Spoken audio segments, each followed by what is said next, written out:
I want to welcome you to the second Tocqueville Center on Discourse joint program of the year.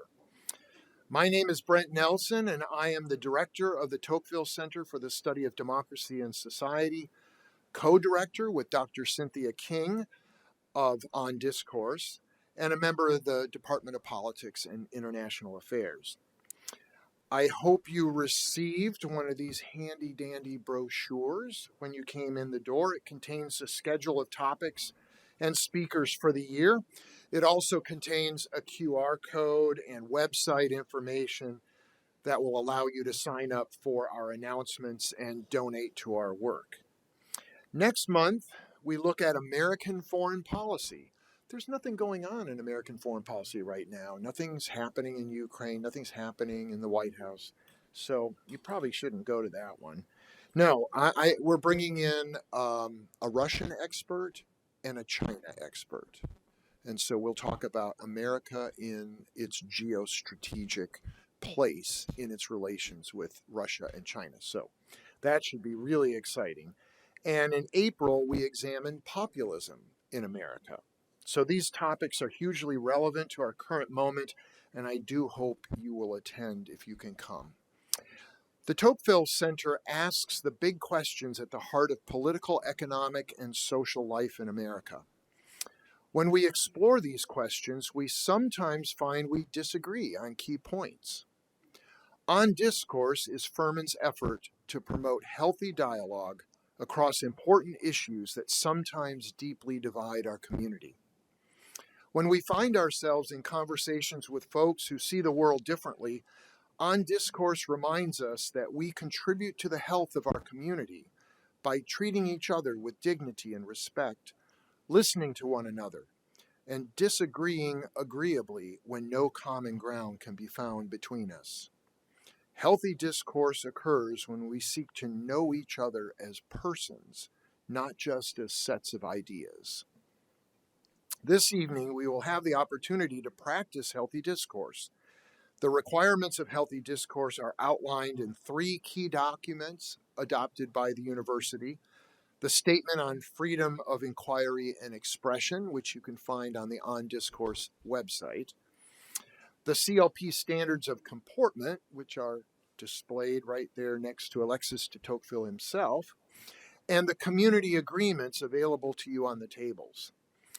Conversation across heartfelt differences can be difficult. They can only be constructive when we treat each other as persons of worth.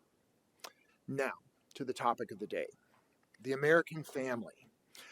I come to this topic with some trepidation that until recently was hard for me to define.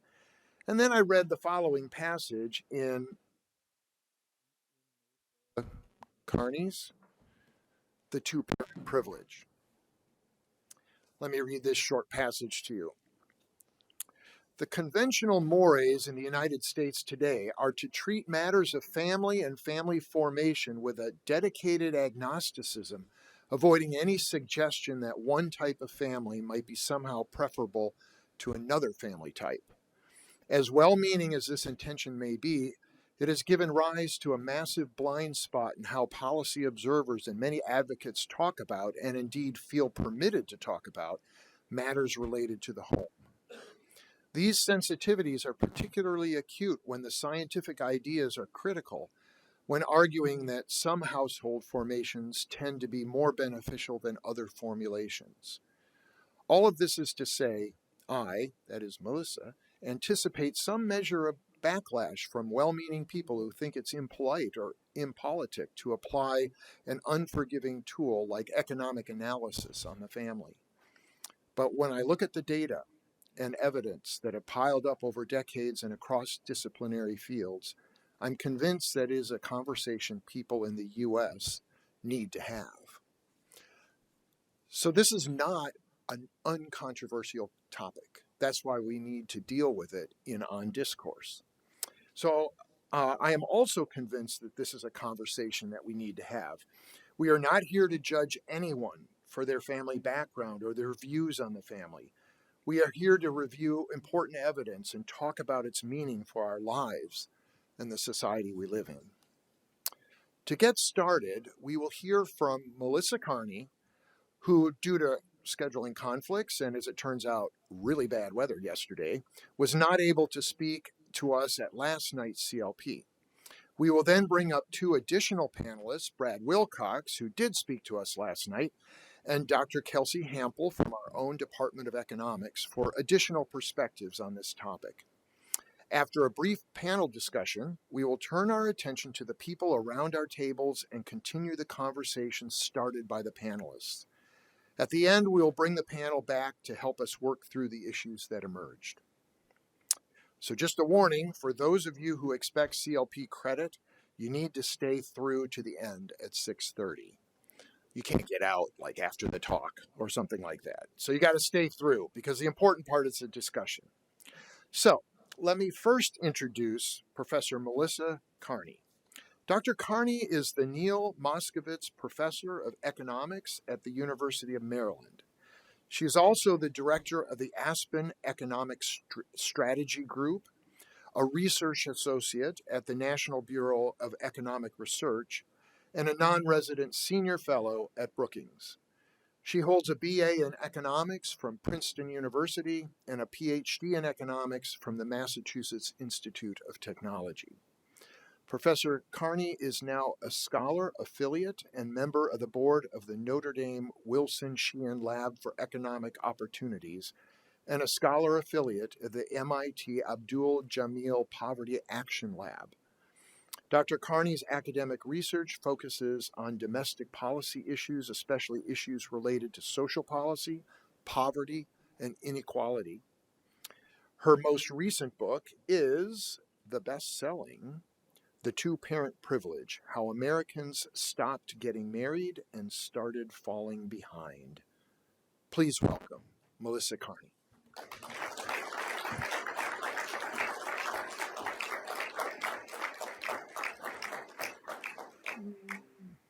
There we go.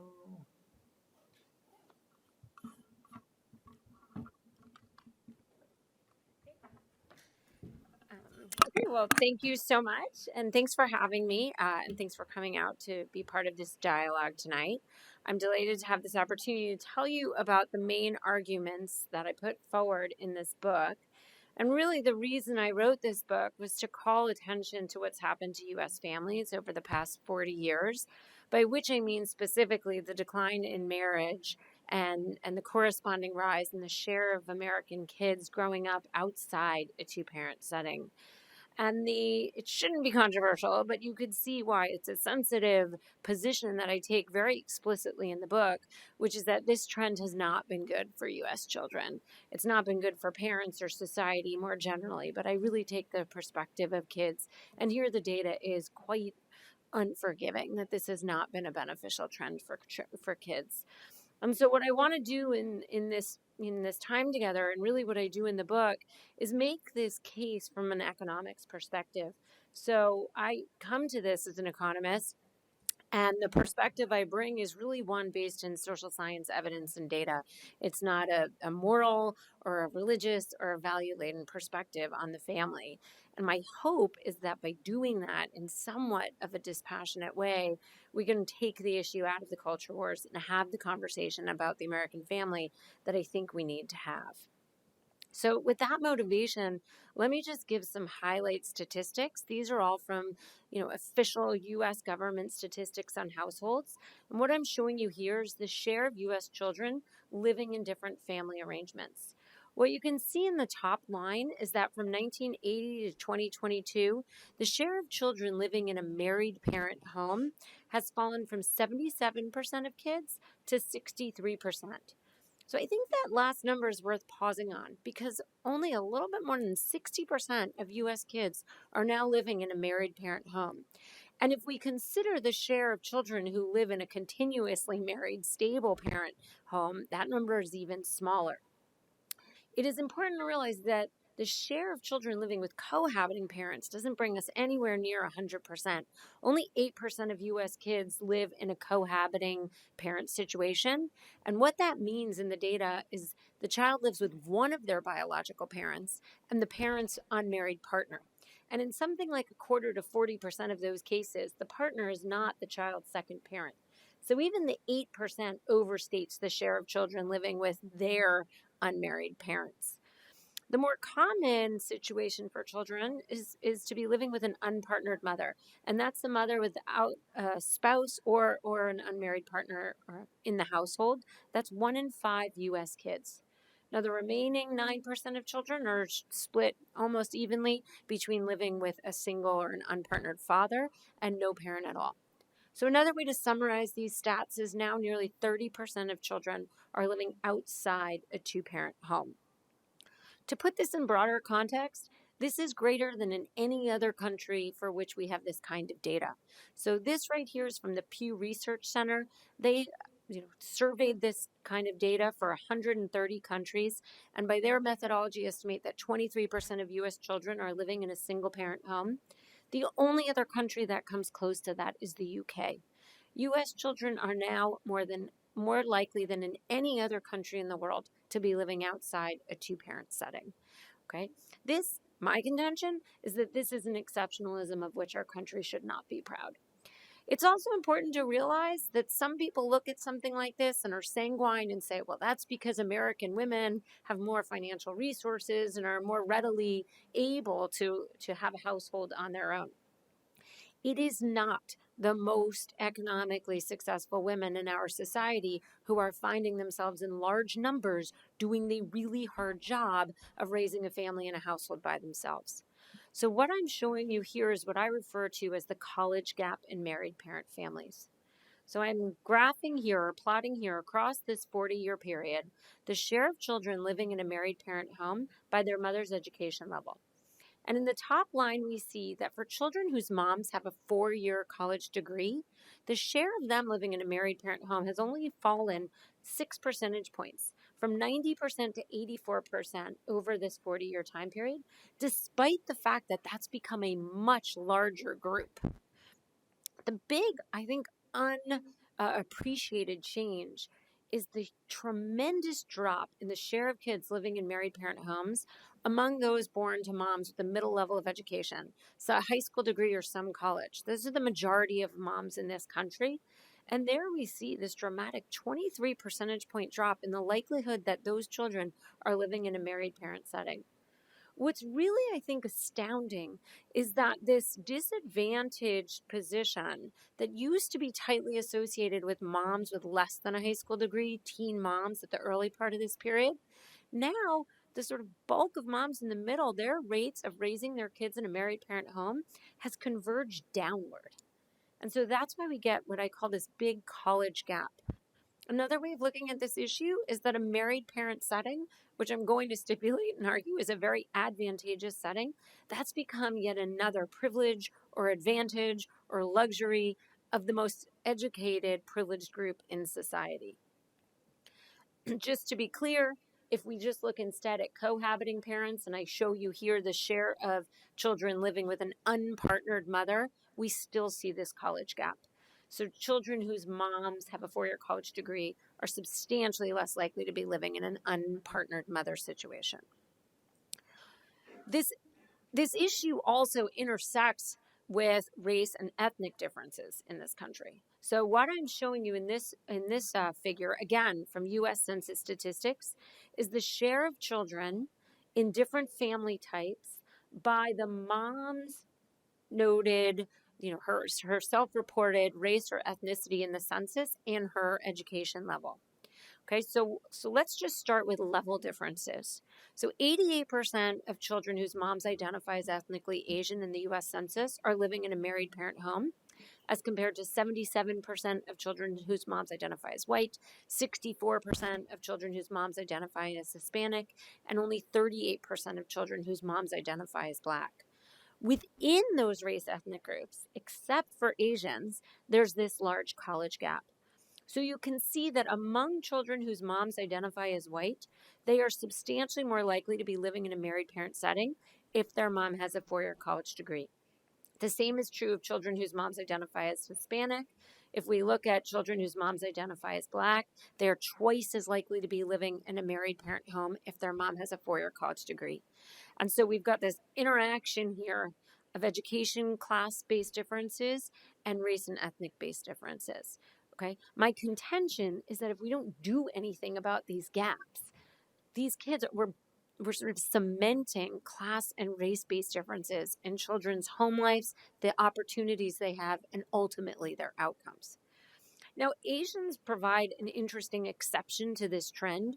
We see high shares of married parent homes among children whose moms identify as Asian, regardless of education level. So they're a bit of an exception to the story I'm telling in the rest of the book. Okay, at an aggregate level, an important point to make is that this class divergence in family structure has amplified household level inequality in this country. Okay, so bear with me here. What I'm talking you through in these three different panels is what's happened to household income for in the top figure. Let's talk about children who live or households headed by two parents. What we see there is that over this 40-year period, household income among households headed by someone with a four-year college degree went up by about 60%.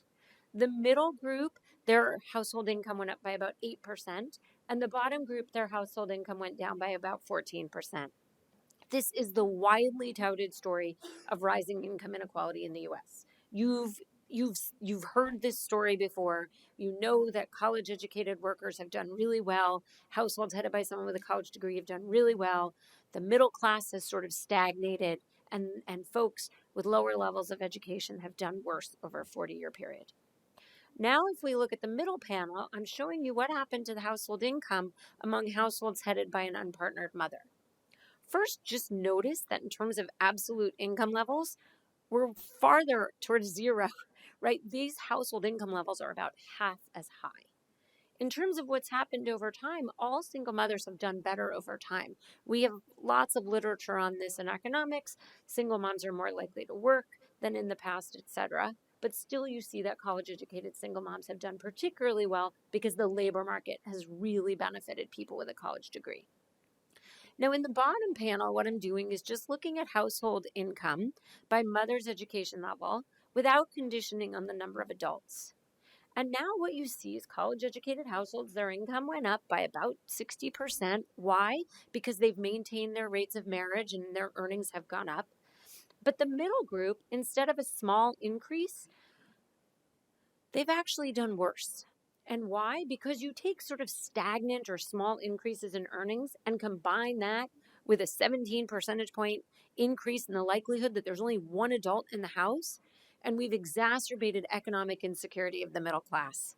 So the fact that sort of these middle class, middle educated households are so much more likely now than in the past only have one adult contributes to their economic insecurity.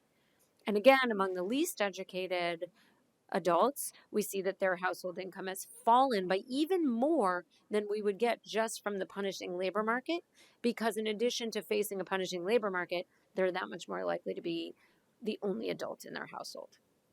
Also, at an aggregate level, what we see from the mounds of research coming out of Harvard's Opportunity Insights Lab, these scholars have access to all of the tax data on every child born in the early 1980s, follows those children into adulthood, knows the zip code they lived in, and what their mobility work shows us is that beyond individual level predictors of upward mobility, children who grow up in communities that have a higher share of married parent households and a lower share of households headed by single moms, community level rates of upward mobility are higher. This landmark study that came out of this lab in 2014 was really, I have to say, quite arresting or humbling to me as an economist, because what this careful work, descriptive work across the country showed is that the types of factors that economists like myself had been looking at for so long, access to college, state income tax progressivity, access to the earned income tax credit, those things had very little predictive power when it came to community level rates of social mobility. And the largest predictor was the share of households headed by married parents. Okay, so that's sort of a broad, overview of the major statistics that I put forward in the book. Let me say very briefly what is driving these trends. And obviously, I go into a great deal of depth about all of this in the book. The basic fact is that what's causing this has been a decoupling of marriage from having kids. Divorce is down among people who are getting married, but so many fewer people are getting married, even those who have children. So, what I'm showing you here is that actually now a small majority of unpartnered mothers have never been married. And that's a big shift from the 1980s when unpartnered mothers, the majority of them had been divorced. Now, a small majority, it's even larger among non college educated unpartnered mothers, have never been married. Another way to look at this is to look at the share of births that are to unmarried parents. In 1980, that was 18%. Now that is 40%. So 40% of US births are to unmarried parents. If we look at moms without a college degree, more than half of their births are to unmarried parents. Okay, so this is really about a rise in non-marital childbearing driven by a reduction in marriage among adults without a four-year college degree. So here what I'm showing you is going back to 1960 when we look at the data on marriage rates by education for men and women from 1960 to now. What we see is through the 1960s and 1970s, with all of the social, cultural, legal, institutional changes that took place in those decades, there was a reduction in marriage of nearly roughly equal proportion across education levels. But then going into the 80s, 90s, and early 2000s, marriage rates, the decline essentially stalled out among college educated workers, but continued to plummet among those with lower levels of education. And so that's why marriage winds up playing such an important role in this massive demographic change and change in landscape for the way children are being raised. It's really about a decline in marriage. Now, why? Because marriage is the institution that generally delivers two parents to a kid's home. Okay, so this is really about marriage decline. Let me give you my 45-second broad sweep overview of a massive amount of literature as to why I see this happened. Okay, so basically the story is we had all of these cultural, social, institutional changes in the 60s and 70s. We went into the 80s, 90s, and early 2000s with a different set of expectations, norms, etc. And there were a whole bunch of economic forces that hit men with a college education pretty badly. And so, from an economics point of view, if you're thinking about marriage as essentially a long term contract to pool your resources with another adult and jointly contribute to the production of a household and the raising of children, when you're looking at men who are less likely to be stably employed, they're less likely to bring in high earnings, they're less likely to bring earnings than the woman, the economic value proposition of marriage for those affected groups is eroded. And so combine that with a greater acceptance to non-marital childbearing, a greater reluctance to be married, and what we see is a decoupling of childbearing and marriage in affected populations and areas. This is not just hypothetical speculation. We have really good, rigorous causal research showing, for instance, in places that were hit by increased import competition from China after 2000, manufacturing jobs were lost. We see in those towns, in those communities, a loss in male employment, a loss in male earnings, a reduction in marriage, and an increase in the share of children living in a single mother home and in poverty. Okay, we have similar evidence from various kinds of economic changes. The problem is now, as I read the evidence, we're in a new social paradigm. And some of the research I've done about what happens when men's economic opportunities improve, it's not enough to turn this around. It's sort of like necessary but not sufficient in my view. So what we're seeing now is that in places where sort of, we have this decoupling of childbearing from marriage, it is going to take a lot to turn things around and restore a more common setting of two-parent homes for kids. Okay. Why does this all matter for kids? The basic insight, which really should not be controversial at all, is that two people together have more combined resources than one. And so when it comes to the really hard, expensive, time-intensive, exhausting task of raising children, having two adults committed to doing that together means there's more resources in the household. Okay, and so I cite lots of studies and show you this in all sorts of ways in the data, but this should feel very commonsensical to most people. When there are two potential earners, there's more income. We also see there's more spending on the types of things that benefit kids. We also see that there's more time investment supervising kids, going into helping kids with their homework, driving them to activities. And then we also see from lots of studies that there's what I refer to as more emotional bandwidth. In some disciplines, they'll refer to it as an absence of toxic stress. In behavioral economics, they'll refer to this as more cognitive bandwidth. But the general intuitive point is that when there are two people there, to bear the mental load of having to pay the bills and clean the house and make the meals and take care of the kids, both parents are better able to parent in the nurturing, way that child development psychologists say is good for kids. And so none of this is to denigrate the really hard work that single parents are doing. To the contrary, it's to give a very data-backed, commonsensical explanation for why we see in the data children from single-parent homes are less likely to meet markers of educational and economic success. Okay. And so here, there's just mounds of social science evidence that point to this time and time again, that having the resources and the stability of a married parent home leads to better outcomes for children. What do I mean? What are the kinds of outcomes that researchers measure? Children are less likely to have behavioral issues. They do better on cognitive and non-cognitive tests in young age. They're more likely to graduate high school. They're more likely to graduate college. They're less likely to become teen parents. They're less likely to be engaged in the criminal justice system. They're more likely to live in married parent families themselves as adults. As a factual statement, that really isn't refutable. The more difficult question is, under what circumstances would a child benefit from having the second parent in the household? And here, this very simple, I think, resource-dependent framework helps illuminate the point. Okay, so this is summarizing some academic work I've done. We write down mathematical models. We take it to the data. It's all very supported. Let me just give it to you in very intuitive terms. The marriage premium for children, as I call it, will depend on a mother's own level of resources. How much she brings to a household on her own, or with government or with help of family and friends. Can she keep a child out of poverty on her own? Can she get a child through college on her own? And then how much her partner or the dad would bring to the household. And so here it's really important to realize, if the dad is abusive or out of work or a negative presence, then nobody benefits from that second person being in the household.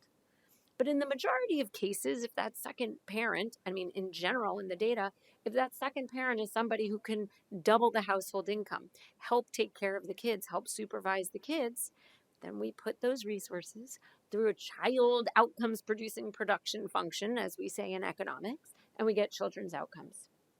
And those important exceptions notwithstanding, in general, on average, we see tremendous benefits or marriage premiums for kids. So all I'm showing you here is one outcome. And this is the likelihood that a child graduates with a four-year college degree by age 25. So let's look across moms of 4 different education levels. And then let's look at the share of their children who grow up to get a 4-year college degree by age 25 by whether the mother is unmarried or married. And what you see is, for moms with less than a high school degree, very few of those children go on to get a 4-year college degree, whether or not the mom is married. Interestingly, once the mom has some college or a college degree, you see a nearly doubling of the likelihood that the child gets through college from whether there's a second parent in the household. And this is really consistent with this idea that the resources of a second parent really helps create a more research-rich, opportunity-filled childhood for children that we know goes on to make them more likely to do things like complete college. Okay, so that's just, to say that we see this in outcomes. Now, here's my final slide, and I'm super eager to hear what you all think of all of this. Here's what I say in the book can and should be done. The most controversial statement I make in the book, and this is a normative statement, is in my view, we need to foster a norm of two-parent homes for children. That's where most of the disagreement will come from with my book, not with any of the empirical work or the facts I laid out, but whether that's a good idea to foster this norm. The counterpoint that many people will argue is like, no, we need to accept this new reality that the two parent family is a thing of the past, and we need to do more to help single mother families. So let me be unambiguously clear. I absolutely think we need to do more to help single parent families, low income families in general. But in my view, if we don't do something to help more kids from disadvantaged backgrounds or more moms and dads from disadvantaged backgrounds to achieve a stable married parent home, we are resigning ourselves to the reality that children who are born to non college educated parents will grow up with fewer resources and have less chance at these markers of success in adulthood. Along with the fostering of a norm, we have to work to improve the economic position of men without a college level of education. Again, to make the marriage contract more economically appealing outside the college educated class. And I do think we need to meet families where they are, recognizing that a two parent home or a stable, healthy marriage is not within reach for everybody, but it's also something that actually takes a lot of work, a lot of skill, and we need to invest in people. We need to invest in healthy relationships. We can't just be putting this on the schools to try and make up for the deficits that children experience in their home life. We actually need to invest in parents and help them be better parents, the kinds of parents that most parents say they want to be.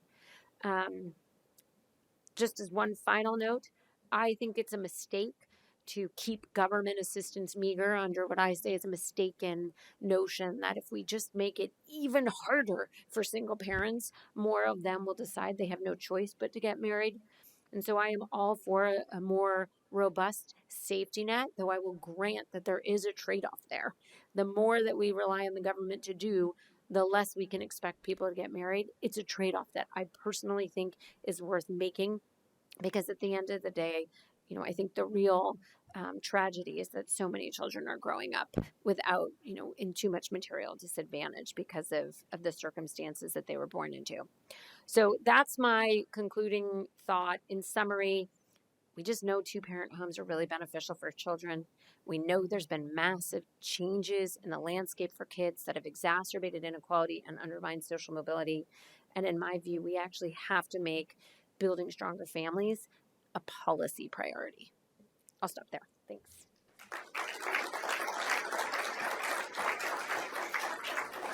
Yeah. Thank you, Melissa, very much. So you can have a seat, and I'm going to call our additional panelists to the front, Brad and Kelsey. And while they're coming, I'm going to introduce them to you. Some of you who were here last night know Brad Wilcox. He is professor of sociology and director of the National Marriage Project at the University of Virginia. He's also the Future of Freedom Fellow at the Institute for Family Studies and a non-resident senior fellow at the American Enterprise Institute. Wilcox earned a BA at the University of Virginia and later earned his PhD from Princeton University. Dr. Wilcox studies marriage, fatherhood, and the impact of strong and stable families on men, women, and children. And he is the author of, his most recent book is Get Married, Why Americans Should Defy the Elites, Forge Strong Families, and Save Civilization. That's Brad. Kelsey Hample is, to his left, is Associate Professor of Economics and Chair of Poverty Studies at Furman University. She earned her BA at Illinois Wesleyan. And by the way, I owe my new knee that I got this summer to a college football injury at your school, on your field. So I've always held the Wesleyan in contempt. No, it was not. It was my fault, not yours. Side note. All right. She got her PhD at North Carolina State University. Her research interests include topics in development and behavioral economics with a focus on individual decision making in the face of risk and uncertainty. So I am just asking the panelists, and Kelsey will go first here. agree or disagree? What do you agree with? What can you find common ground on? But what do you disagree with in Melissa's talk? And then the next question will go to the same question will go to Brad. So Kelsey? Is this on? Yes. Oh, I don't like the sound of that. Agree or disagree? Both. What I really agree with, what I really appreciate about what Dr. Kearney shared with us is that really careful approach to trying to disentangle all of these variables that happen to come together. Very careful statistical analysis. I totally agree with this resource story. 2 is bigger than 1. Agreed. Yeah. And 2 often comes with more time, more money, more emotional bandwidth. So I also agree with that. To identify a point of disagreement, I have 2 things in my mind that both stem from the fact that I don't necessarily agree that it's marriage. I think that there are some other ways that we could think about this. So, for example, for a long time in this country, we had lots of people with low incomes, and yet we were still able to have those marriages. Right now, women tend to have higher education than men, so why not more stay-at-home fathers? Like, I totally understand if we have more economic opportunities for men, they're going to look like a better partner in marriage. That might increase marriage rates. But there's other things that men could be good at. So maybe homemaking, maybe child rearing. So maybe thinking more broadly about what are those things that we can do to make both sides of that market look more attractive. And then the other thing that takes me beyond marriage, trying to think a little bit more creatively about this is, are you ready? 3 is more than 2. So I'm thinking about different family relationships, for example, intergenerational families, right? If you have 2, 4, 6 adults in a household, then that's potentially a lot more time, a lot more resources. And so for me, I think that if part of this is about really changing society's view on this, changing culture, I think we can think more creatively. For me, it's not necessarily to go back to something that has worked in the past and right now is really working for lots of people who still have it, which is marriage. I think we have a chance. Let's dream big. Let's be a little creative here. Very good. Brad? Well, I'm kind of in very kind of broad alignment with Melissa's comments tonight. There's not much that I can really find to disagree with. I think the only thing that I would want to say in terms of some maybe difference of perspective here tonight with her talk would be kind of twofold. And I think if we kind of really fully appreciate the way in which kind of men's position, particularly in kind of more working class and poor communities, has eroded in the family in really the last, I would say, maybe 5 or even 6 decades. I think we have to appreciate that's not only a consequence, as William Julius Wilson argues, of shifts in the broader economy away from manufacturing and towards a service economy where men who don't have that college degree are more likely to struggle, financially. But it's also a consequence of the fact that our public policies have become much more generous towards lower income families. I think your last slide kind of gave us the impression that the welfare state in America is kind of stingy. But in some ways, you can make that argument, but we are spending obviously more than $1 trillion every year on lower income families. And when you kind of look at Medicaid and you look at food stamps and you look at child care subsidies and you look at vouchers from HUD for lower income families, they tend to go towards oftentimes single moms, and they do make kind of the economic value and necessity of working class and poor men kind of like playing an important role as a breadwinner and as a husband and as a father less important, less salient. So I think if we're really trying to figure out ways to sort of reinvigorate the position and place of working class and poor men in families and in marriage in particular, we need to sort of, I think, maybe revisit how we're approaching public policies that affect our families. And so the third point that I would, or second point that I would make, it's a bit, I think, different than Professor Kearney, is just to suggest that we are thinking not just about kind of poverty policies for families, but also kind of family policies that are aimed particularly at working and middle class families, and to kind of help, in a sense, to recognize and reward them for playing by the rules about kind of the value of work and rules about the value of marriage. And so I'm pleased to report that actually today, a Democratic moderate congressman from Maine has introduced a new kind of idea or plan for the child tax credit that would provide kind of a basic modicum of support for a broad swath of families.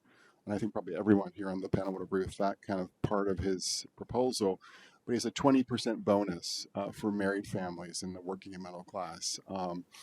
And so I think kind of thinking creatively about, new ways to kind of, rethink our approach to public policy and recognize that family policies may be somewhat distinct from policies that are designed to help poor families, and that family policy could be designed to, among other things, kind of recognize and appreciate and promote marriage.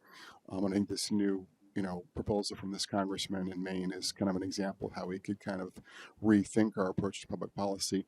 And in that spirit, I'll also just note that a lot of people think that there's really nothing that the state can do to promote marriage, in particular among working class Americans, especially, or lower income Americans, especially. And yet, when you look at the largest part of the federal government, which is, what do you think? What's the largest kind of wing of the federal government? What do you think, sir?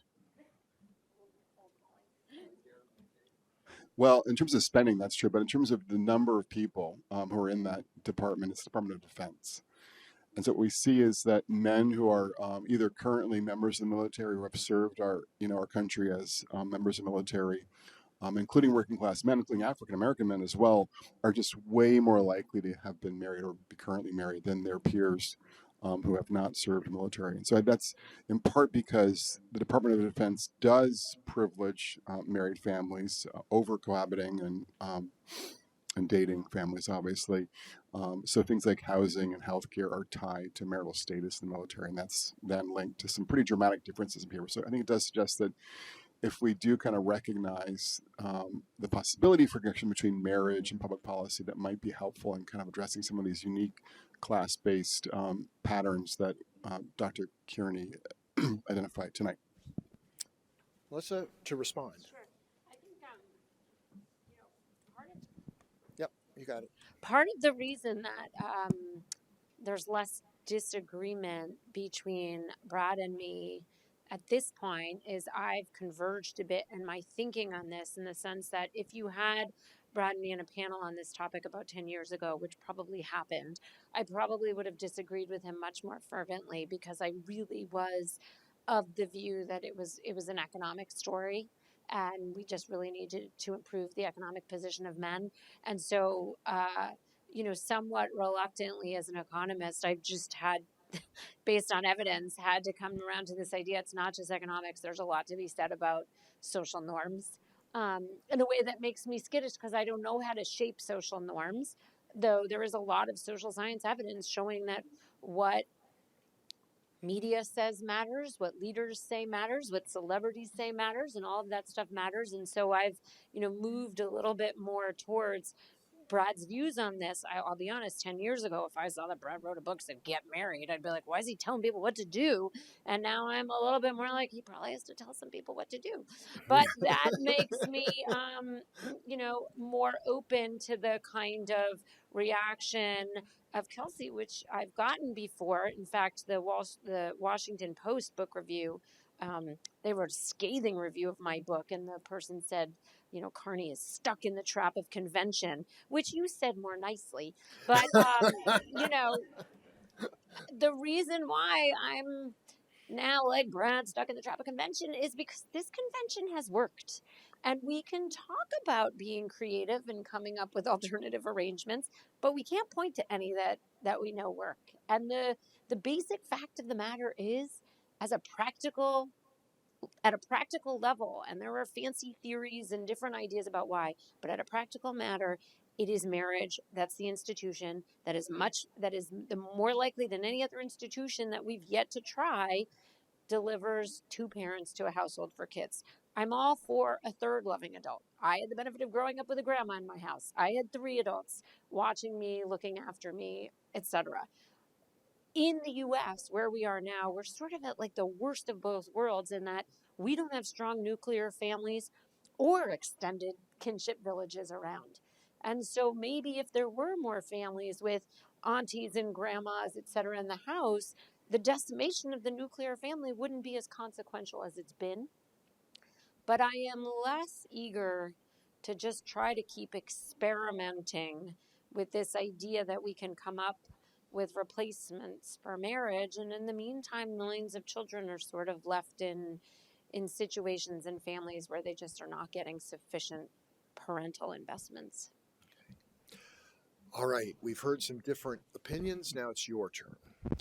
So, let me first introduce to you our faculty facilitator for this event. Dr. Megan Slining is Associate Professor of Health Science, and she's here to help our conversations go smoothly. So if things aren't going very smoothly, she's the person you call on. At your table, you have a trained student facilitator. Could you raise your hands? Okay. It's easy. If you have one, that's the person who's going to lead you through the questions. If you don't have one, the person with the last name highest in the alphabet gets to read the questions. That's just the way it's going to work, okay? And the facilitators will also work the sand timers. So here's the way it works. You ask a question, and everybody is going to answer it around the table. You turn over that sand timer, and that's how much time you have. And when that runs out, you have to stop and pass it on to the next person. Okay? You've got about 4 questions to work through. We probably won't get through them all, but let's have a good time doing it. On your mark, get set, go.